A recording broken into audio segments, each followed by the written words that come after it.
বিসমিল্লাহির রহমানির রহিম। প্রিয় এলাকাবাসী,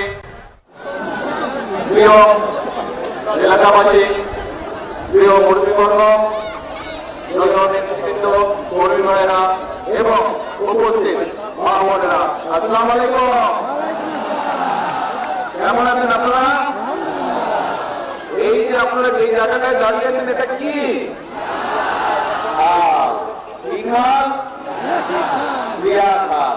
কিন্তু এখানে দাঁড়িয়ে আছেন কেমন করে? এখানে তো পানি থাকার কথা, কিন্তু পানি নাই। কেন পানি নাই? পানি নেই কারণ এই খালগুলো আজকে বন্ধ হয়ে গেছে, ভরাট হয়ে গিয়েছে। এই যে খাল ভরাট হয়ে গিয়েছে, খাল বন্ধ হয়ে গিয়েছে, খাল দখল হয়ে গিয়েছে, তাতে কি সাধারণ মানুষ বা কৃষকদের কোনো উপকার হয়েছে? কোনো উপকার হয়নি। এখন আজকে এই খালটি আবার পুনর্খনন করতে গত প্রায় 50 বছর আগে শহীদ রাষ্ট্রপতি জিয়াউর রহমান খালটিকে খনন করেছিলেন এবং এই খাল খনন করার ফলে আজকে যদি আমরা ইনশাল্লাহ আবার এই 4 কিলোমিটার এই খাল, আমরা এই 4 কিলোমিটার খাল ইনশাল্লাহ পুনর্খনন করব। পুনর্খনন করলে এই খালে এই এলাকার মানুষ পানি পাবে। পানি পেলে কি হবে? মানুষ পানি পাবে। পানি পেলে কি হবে? আমরা দেখেছি প্রায় 20,000-এর মতন কৃষক সরাসরি উপকৃত হবে। প্রায় 1400 টনের মতন বাড়তি খাদ্য শস্য উৎপাদন হবে। প্রায় 72,000-এর মতন মানুষ সরাসরি উপকৃত হবে এই খালে পানি আসলে। এখন প্রিয় ভাই বোনেরা, এই যে 18,000 কৃষকের কথা বললাম, এই যে 1400 টন প্রায় বাড়তি খাবার যে উৎপন্ন হবে এই খালে পানি আসলে, প্রায় 72,000 মানুষ সরাসরি উপকৃত হবে। এই মানুষগুলা কি অন্য এলাকা নাকি এই এলাকা?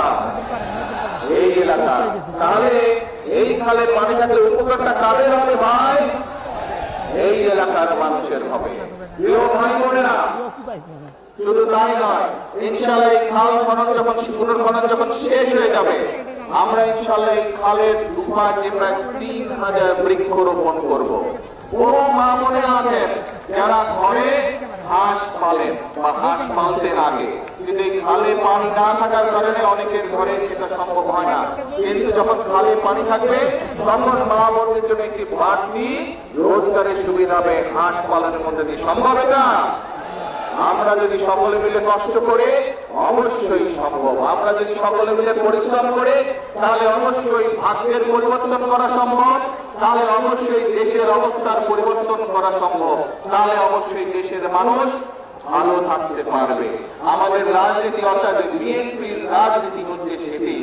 আপনারা দেখেছেন নিশ্চয়ই, কম বেশি সকলের মনে আছে, এই যে প্রায় 2 মাস 2.5 মাস আগে যে নির্বাচনটি হয়ে গেল, এই নির্বাচনের আগে দিয়ে কিন্তু আমরা দেশের মানুষের কাছে প্রতিশ্রুতি দিয়েছিলাম যে বিএনপি আল্লাহর রহমতে দেশের মানুষের সমর্থন নিয়ে সরকার গঠনে সক্ষম হলে দেশে আমরা শহীদ জিয়ার রেখে যাওয়া সেই খাল খনন কর্মসূচি শুরু করব এবং ইনশাআল্লাহ আগামী 5 বছরে আমরা চেষ্টা করব সারা দেশে এই উলসি বা যেটাকে এই এলাকার মানুষ রিয়া খাল হিসাবে চিনে এইরকম প্রায় 20,000 কিলোমিটার খাল আমরা খনন করতে চাই, যাতে করে গ্রামের মানুষ, গ্রামে বসবাসকারী মানুষ, কৃষক হোক, মা বোনরা হোক, এলাকাবাসী হোক, তরুণ সমাজের সদস্যরা, তরুণরা হোক, বিভিন্ন রকম আয় রোজগারের সুবিধা সেখান থেকে করতে পারে। আমরা খাল খনন সেই জন্য করতে চাই।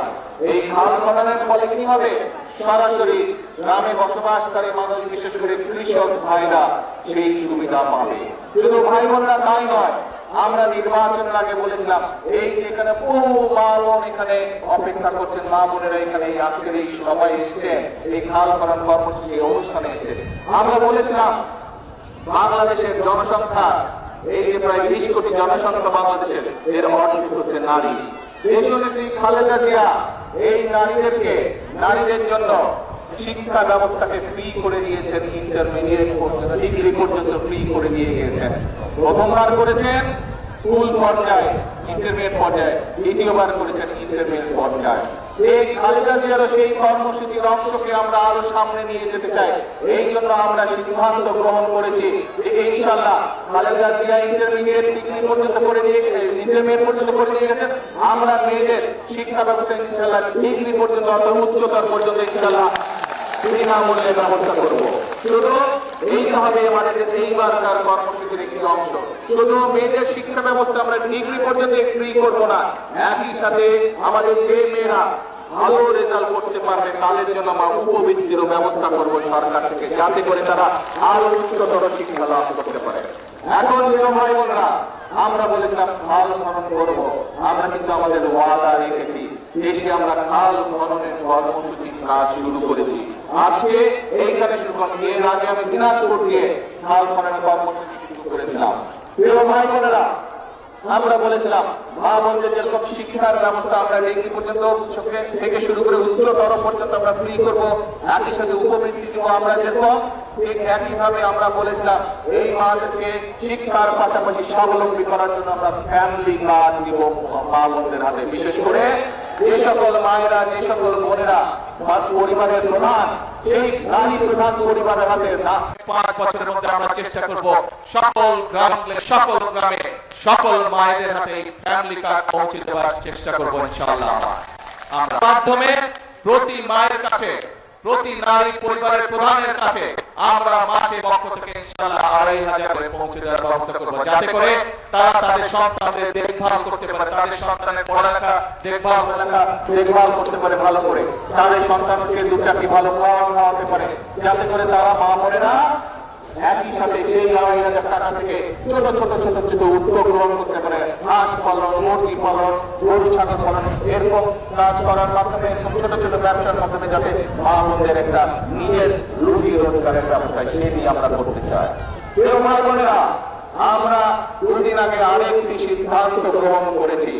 এই মা বোনদের একটি ব্যাপারে খুব কষ্ট হয়, রান্না বাড়ির ব্যাপারে কষ্ট হয়, সেটি গ্রামের মা বোনই হোক, সেটি শহরের মা বোনই হোক। আমরা যেরকম সারা দেশের মায়েদের কাছে আমরা যেরকম ফ্যামিলি কার্ড পৌঁছে দিচ্ছি, সেরকম আরেকটি কার্ড দিতে চাই, সেটি হবে এলপিজি কার্ড, এলপিজি গ্যাস। এটি আমরা মা বোনদেরকে পৌঁছে দিব, যাতে করে মা বোনদেরকে রান্না বান্নার জন্য কষ্ট করতে না হয়।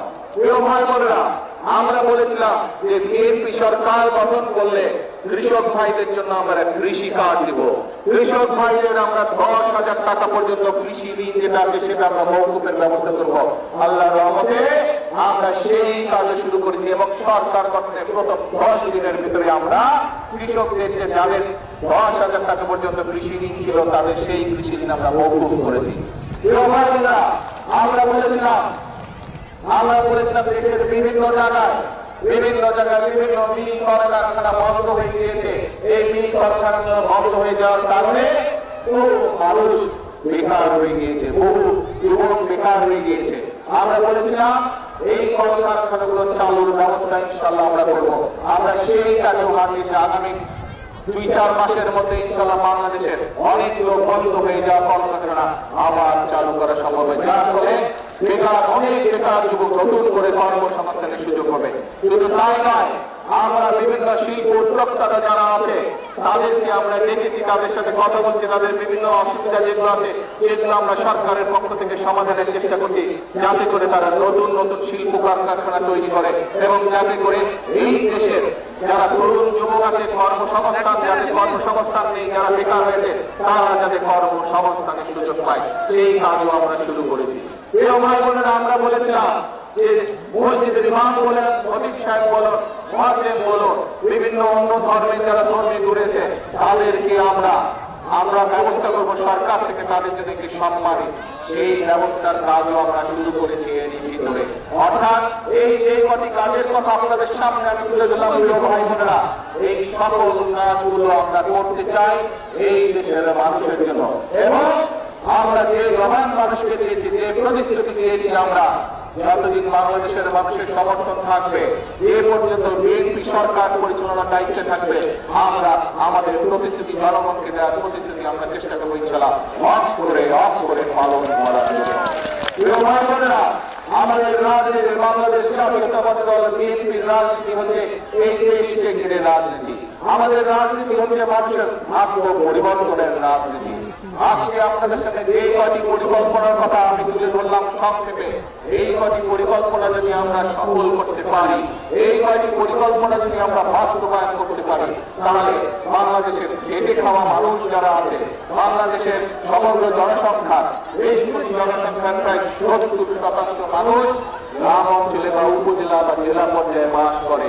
এই মানুষগুলো বিশেষ করে গ্রাম অঞ্চল উপজেলা যারা বাস করে, গ্রামে যারা বাস করে, তারা উপকৃত হবে। আপনারা কি তাই মনে করেন এই কাজগুলো যদি বাস্তবায়ন করতে পারে গ্রামের মানুষ উপকৃত হবে? ইনশাআল্লাহ। প্রিয় ভাই বোনেরা, আমাদের লক্ষ্য, আমাদের উদ্দেশ্য সেটি। এখন প্রিয় ভাই বোনেরা, এই যে খাল আজকে, এই খাল খনন যদি আমাদেরকে পুনর্খনন করতে হয়, এই খালে যদি আমাদেরকে পানি নিয়ে আসতে হয়, তাহলে আপনাদের সরকার তো আছে, কিন্তু পাশাপাশি এলাকার মানুষ যারা আছে, এলাকার তরুণ সমাজ যারা আছেন, আপনাদেরকে আমাদের সাথে হাত লাগাতে হবে। পারবেন হাত লাগাতে এই খাল খননে? আপনাদের সকলকে। কারণ এই দেশটা, এই দেশের জনগণ, এই দেশের মালিক, এই দেশের জনগণ, এই দেশের মালিক এই দেশের জনগণ, এবং এই দেশের জনগণের জন্য রাজনীতি করে। আমাদের প্রত্যেকটি কর্মসূচি হবে মানুষের জন্য, আমাদের প্রত্যেকটি কর্মসূচির বাস্তবায়ন হবে মানুষের ভাগ্য পরিবর্তনের জন্য। প্রিয় ভাই বোনেরা, বিগত 17 বছর যাবৎ এই দেশ স্বৈরাচারের কবল ছিল। 2024 সালের 5ই আগস্ট বাংলাদেশের ছাত্র জনতা ঐক্যবদ্ধ হয়ে স্বৈরাচারকে বিদায় করেছে। প্রিয় ভাই বোনেরা, প্রিয় ভাই বোনেরা, এখন হচ্ছে দেশ গঠনের পালা। এখন হচ্ছে এই দেশকে আমাদের গড়ে তুলতে হবে। এই দেশের মানুষের জন্য কর্মসংস্থানের ব্যবস্থা করতে হবে। এই দেশের মানুষের কাছে স্বাস্থ্য সেবা পৌঁছে দিতে হবে। এই দেশের গ্রামে গঞ্জে বাস করা মানুষের কাছে ওষুধপত্র, ডাক্তারের সেবা পৌঁছে দিতে হবে। এই দেশের বেকার যুবক বলুন, এই দেশের বেকার তরুণদের বলুন, তাদের শিক্ষা এবং তাদের কর্মসংস্থানের ব্যবস্থা করতে হবে। এই দেশের কৃষকদের আত্মনির্ভরশীল করার জন্য তাদের পাশে এসে দাঁড়াতে হবে। এই দেশে আমাদের গাছপালা কমে যাওয়াতে, বৃষ্টিপাত কমে গিয়েছে, সেই জন্য বৃক্ষরোপণ কর্মসূচি আমরা সিদ্ধান্ত নিয়েছি, আমরা এই পরিকল্পনা গ্রহণ করেছি। ইনশাআল্লাহ আগামী 25 বছরে প্রায় সারা দেশে আমরা চেষ্টা করবো ইনশাআল্লাহ আল্লাহর রহমতে 25 কোটি বৃক্ষরোপণ করার জন্য। প্রিয় ভাই বোনেরা, আজ এই খাল খনন কর্মসূচির কাজ আমরা শুরু করলাম। এরকম প্রত্যেকটি কাজ আমরা করতে চাই যার সাথে জনগণের ভাগ্য জড়িত। প্রিয় ভাই বোনেরা, এই 5ই আগস্ট 2024 সালের 5ই আগস্ট এই স্বৈরাচারকে বিদায় করেছি। তারপরে আমরা সংসদের দক্ষিণ প্লাজায় সকল রাজনৈতিক দল একত্রিত হয়ে জুলাই সনদ আমরা স্বাক্ষর করেছি। আর এই হাজারো জনতার সামনে আমি পরিষ্কার ভাবে বলে দিয়ে যেতে চাই, পার্লামেন্টের জাতীয় সংসদের দক্ষিণ প্লাজায় যে জুলাই সনদ বিএনপি সহ অন্যান্য রাজনৈতিক দল স্বাক্ষর করেছে, আমরা সেই স্বাক্ষরিত জুলাই সনদের প্রত্যেকটি লাইন, প্রত্যেকটি শব্দ ইনশাআল্লাহ পর্যায়ক্রমিক ভাবে এই চর্চা বাস্তবায়ন হবে। কিন্তু প্রিয় ভাই বোনেরা, অনেকে, কোন কোন ব্যক্তি, কোন কোন রাজনৈতিক দল আজকে আমরা দেখতে চাচ্ছি যে গণভোট হয়ে গিয়েছে, সেই গণভোটের রায়কে ভিন্ন খাতে তারা প্রবাহিত করতে চাচ্ছে এবং সমগ্র দেশে একটি বিভ্রান্তি তৈরি করতে চাচ্ছে।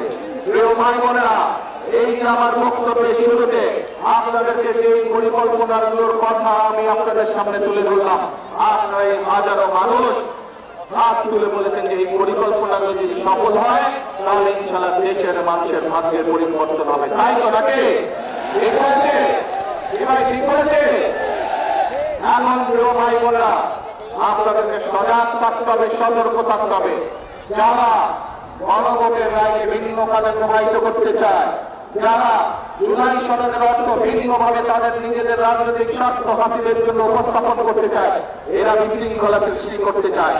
এই বিশৃঙ্খলা যদি সৃষ্টি করতে পারে তারা, তাহলে জনগণের যে কর্মসূচি, আমেরিকাদের যে কর্মসূচি, মাহমুদের যে কর্মসূচি, কৃষক কার্ডের যে কর্মসূচি, কৃষকদের খাল খনন যে কর্মসূচি, বেকার যুবকদের জন্য কর্মসংস্থানের জন্য মিল কারখানা, বন্ধ মিল কারখানা চালু করার যে কর্মসূচি, নতুন কলকারখানা চালু করার যে কর্মসূচি, স্বাস্থ্য সেবা গ্রামে গ্রামে পৌঁছে দেওয়ার যে কর্মসূচি, সকল কর্মসূচি ব্যাঘাত হবে এই বিশৃঙ্খলারা যদি আশঙ্কা পায়। প্রিয় ভাই বোনেরা, আপনারা কি সতর্ক থাকতে পারবেন যাদের জনগণের কর্মসূচি, যাতে করে জনগণের কর্মসূচি ব্যাহত না হয়, সেই জন্য জনগণকে সতর্ক থাকতে হবে। প্রিয় ভাই বোনেরা, আজকে আমরা দেখেছি বিগত স্বাধীনতার পর থেকে বিভিন্ন সময় কারা কারা দেশে অশান্তির চেষ্টা করছে, বিভ্রান্তির চেষ্টা করেছে, বিশৃঙ্খলার চেষ্টা করেছে। যতবার বিএনপি দেশের মানুষের ভাগ্য পরিবর্তনের জন্য কর্মসূচি গ্রহণ করেছে, অতীতে আমরা দেখেছি আন্দোলনের নামে কিভাবে 173 দিন হরতাল করা হয়েছিল। মনে আছে আপনাদের? 173 দিন কিভাবে দেশের অর্থনীতিকে ধ্বংস করে দেওয়ার চেষ্টা করা হয়েছিল। প্রিয় ভাই বোনেরা, এখনো আবার সেই গ্রুপ আরেকজনের সাথে গিয়ে আসর করেছে। আপনাদেরকে এই ব্যাপারে প্রিয় ভাই বোনেরা সতর্ক থাকতে হবে। আজকে যদি আমরা সতর্ক থাকি, আজকে যদি আমরা আমাদের শপথে প্রতিশ্রুতিবদ্ধ থাকি, আজকে যদি আমাদের শপথে আমাদের কর্মসূচি বাস্তবায়নে আমরা অঙ্গীকারবদ্ধ থাকি, দৃঢ় থাকি, তাহলে বাংলাদেশের মানুষের ভাগ্য নিয়ে কেউ চিনিয়ে ফেলতে পারবে না। বাংলাদেশের মানুষের ভাগ্য নিয়ে কেউ যদি চিনিয়ে খেলতে চায়, ইনশাআল্লাহ 5 তারিখে যেভাবে বাংলাদেশের মানুষ জবাব দিয়েছে, ভবিষ্যতে বাংলাদেশের মানুষ সেভাবেই জবাব দেবে। ভাই বোনেরা, আমরা বিশ্বাস করি, আমরা দৃঢ়ভাবে, আমরা যারা শহীদ জিয়ার দল করি, আমরা যারা দেশনেত্রী খালেদা জিয়ার সৈনিক, আমরা বিশ্বাস করি এই দেশে হচ্ছে আমাদের প্রথম, এই দেশে হচ্ছে আমাদের শেষ ঠিকানা। সেজন্যই আমরা বলি প্রথম বাংলাদেশ আমার, শেষ বাংলাদেশ। প্রিয় ভাই বোনেরা, শহীদ রাষ্ট্রপতি জিয়াউর রহমান তখন কর্মসূচি শুরু করেছিলেন, তখন দেশের জনসংখ্যা ছিল বোধহয় 9 কোটির মতো। উনি বলেছেন 9 কোটি মানুষের 18 কোটি হাত যদি কাজে নেমে পড়ে, এই দেশের মানুষের ভাগ্যের পরিবর্তন করা সহজেই সম্ভব হবে। প্রিয় ভাই বোনেরা, সেই জন্যই আমরা দেখেছি উনি যে দেশ স্বাধীনের পরে 1974 সালে যেখানে দুর্ভিক্ষে 7 থেকে 8 লক্ষ লোক না খেয়ে মারা গিয়েছিল, শহীদ জিয়ার এই খাল খনন কর্মসূচি যখন শুরু করলেন, তখন শুধু পানি নিয়ে দেশের খাদ্য উৎপাদন শেষ সুবিধার কারণে দেশে খাদ্য উৎপাদন দ্বিগুণ হয়েছিল। এবং শুধু তাই নয়, এই দেশ থেকে বাংলাদেশের মানুষ বিদেশেও খাদ্য রপ্তানি করা সম্ভব হয়েছিল। সেজন্য প্রিয় ভাই বোনেরা, আজ আমাদের শপথ নিতে হবে, এই 20 কোটি মানুষের 40 কোটি হাত আজ বসে থাকলে চলবে না। 20 কোটি মানুষের 40 কোটি হাত আজ দেশ গঠনের কাজে লাগাতে হবে। 20 কোটি মানুষের 40 কোটি হাত আছে দেশের মানুষের ভাগ্য পরিবর্তনের কাজে আজকে লাগাতে হবে। তাহলে এই দেশের মানুষের ভাগ্যের পরিবর্তন হবে, এই দেশের ভাগ্যের পরিবর্তন হবে। প্রিয় ভাই বোনেরা, আমাদের চোখের সামনে দিয়ে গত 50 বছর পৃথিবীর অনেক দেশ তাদের ভাগ্যের পরিবর্তন করেছে। আমাদের চোখের সামনে দিয়ে পৃথিবীর অনেক দেশের মানুষের ভাগ্যের পরিবর্তন হয়েছে। এই সিঙ্গাপুরকে নিয়ে আমরা মাঝে মাঝে গল্প করি, সেই সিঙ্গাপুরের অবস্থা 1971 সালে আমাদের চেয়েও খারাপ ছিল। আজ 50 বছরে তারা কোথায় চলে গিয়েছে? তারা যদি পারে, আমরা কেন পারবো না? ইনশাল্লাহ আমরাও পারবো। এই দেশের মানুষ পারবে। এই দেশের মানুষ 1971 সালে যুদ্ধ করে, অস্ত্রভাবে যুদ্ধ করে এই দেশকে ছিনিয়ে নিয়ে এসেছিল, দেশের স্বাধীনতাকে ছিনিয়ে নিয়েছিল। এই দেশের মানুষ 90 স্বৈরাচারের পতন করেছে। এই দেশের মানুষ 2024 সালের 5ই আগস্ট ফ্যাসিবাদের পতন করেছে। আগে এই দেশের মানুষ আবারও নিজের দেশকে গড়ে তুলতে প্রতিশ্রুতিবদ্ধ। এই দেশের 20 কোটি মানুষের 40 কোটি আবারও এই দেশকে গড়ে তুলতে পারবে ইনশাআল্লাহ। প্রিয় ভাই বোনেরা, সেই জন্য আমরা যেমন বলি প্রথম বাংলাদেশ আমার শেষ বাংলাদেশ, একই সাথে আমরা বলি গর্ব কাজ গর্ব দেশ। সবার আগে গর্ব কাজ গর্ব দেশ, সবার আগে বাংলাদেশ ইনশাআল্লাহ। এবার আসুন আজ এই খাল খনন কর্মসূচিতে একই সাথে প্রত্যেকে আমরা প্রতিশ্রুতিবদ্ধ হই যে আমরা কাজ করব, আমরা তৈরি করব, আমাদের দেশের মানুষের ভাগ্যের পরিবর্তন করবো। প্রিয় ভাই বোনেরা, এটাই হোক আজকে এই খাল খনন কর্মসূচির আমাদের প্রতিজ্ঞা, আমাদের প্রতিশ্রুতি। আছেন নাকি আমার সাথে? যারা আছেন আমার সাথে ধন্যবাদ। এবার দেশের উপরে মানুষগুলো ইনশাআল্লাহ আছেন আমার সাথে ইনশাআল্লাহ। এখন প্রিয় ভাই বোনেরা, এই খাল এই খালের পরে আমরা দেখি ছোট্ট একটি ব্রিজ আছে। এই ব্রিজটা আমি জানি এই এলাকার মানুষ নিজেরা অর্থ সংগ্রহ করে এই ব্রিজটি আপনারা তৈরি করেছেন। আমি এটা জানি, কিন্তু এলাকার মানুষ জনসংখ্যা একটু বেড়ে যাবে, এই ছোট ব্রিজ চলাচল করতে আপনাদের সমস্যায়। ইনশাল্লাহ এই খাল পুনর্খনন হতে থাকবে এবং একই সাথে আমরা চেষ্টা করবো ইনশাল্লাহ আপনাদেরকে একটি নতুন সুন্দর ব্রিজ বক্তব্য বাড়াবো না। এখন হচ্ছে বক্তব্যের নামার সময় না, এখন হচ্ছে দেশ গঠনের সময়। এখন দেশ গঠন যেমন আমরা করবো, দেশ গঠনের জন্য কাজ করবো, একই সাথে আপনাদেরকে সজাগ দৃষ্টি রাখতে হবে। যারা বিভ্রান্তির রাজনীতি করছে, যারা জনগণের কর্মসূচি, হাল খনন কর্মসূচি, ফ্যামিলি কার্ড, কৃষক কার্ড, মানুষের ঘরে ঘরে ডাক্তার বা স্বাস্থ্য সেবা কর্মী পৌঁছে দেওয়া, স্বাস্থ্য শিক্ষা সুবিধা পৌঁছে দেওয়া, এই কর্মসূচিগুলোকে যারা বাধাগ্রস্ত করছে প্রিয় ভাই বোনেরা, তাদের বিরুদ্ধে সজাগ থাকতে হবে। আমরা দেখেছি বিভিন্ন সময় অতীতে তাদের বিভিন্ন কর্মকাণ্ড, আগে সেই জিনিসটা মাথায় রাখবেন, কিন্তু আমাদেরকে থাকবে না। আপনারা সতর্ক থাকলেন, দেশের মানুষ সতর্ক থাকলে ইনশাল্লাহ যেই সরকারকে আপনারা নির্বাচিত করেছেন, বাংলাদেশের মানুষ যেই সরকারকে নির্বাচিত করেছে, ইনশাল্লাহ সেই সরকার এই দেশের মানুষের জনকল্যাণে যা যা কর্মসূচি প্রয়োজন পর্যায়ক্রমিকভাবে সকল কর্মসূচি ইনশাল্লাহ বাস্তবায়ন করবে। আজ এই পর্যন্ত ইনশাল্লাহ এই খাল যেদিন পুনর্খনন শেষ হবে, আবারও আপনাদের সামনে ফিরে আসবো, আবারও আপনাদের সামনে ফিরে আসবো। আজ এইটুকু বলে বিদায় নিচ্ছে আপনাদের কাছ থেকে। আবার দেখা হবে, আবার কথা হবে। মধ্যপ্রাচ্যে যে যুদ্ধ পরিস্থিতি বা যুদ্ধ চলছে, তার কারণে এই যে তেলের দাম বেড়ে যাচ্ছে, আমাদেরকে বাড়তি অর্থে জ্বালানি কিনতে হচ্ছে, সেই জন্য অর্থনীতির উপরে একটি চাপ পড়েছে। কিন্তু আমরা যদি সকলে ধৈর্য ধারণ করে, তাহলে আমি আগেই বলেছি এই বাংলাদেশের মানুষের নির্বাচিত যে সরকার অর্থাৎ বিএনপি, বর্তমান বিএনপি সরকার পর্যায়ক্রমিক ভাবে এলাকা সহ দেশের মানুষের সমস্যার সমাধান ইনশাআল্লাহ করবে, এতটুকু আপনাদেরকে বলতে পারি। কাজেই ব্রিজ বলুন, হাসপাতাল বলুন, ধৈর্য ধরুন, ইনশাআল্লাহ আমরা সেগুলোর কাজ করবো। আসসালামু আলাইকুম।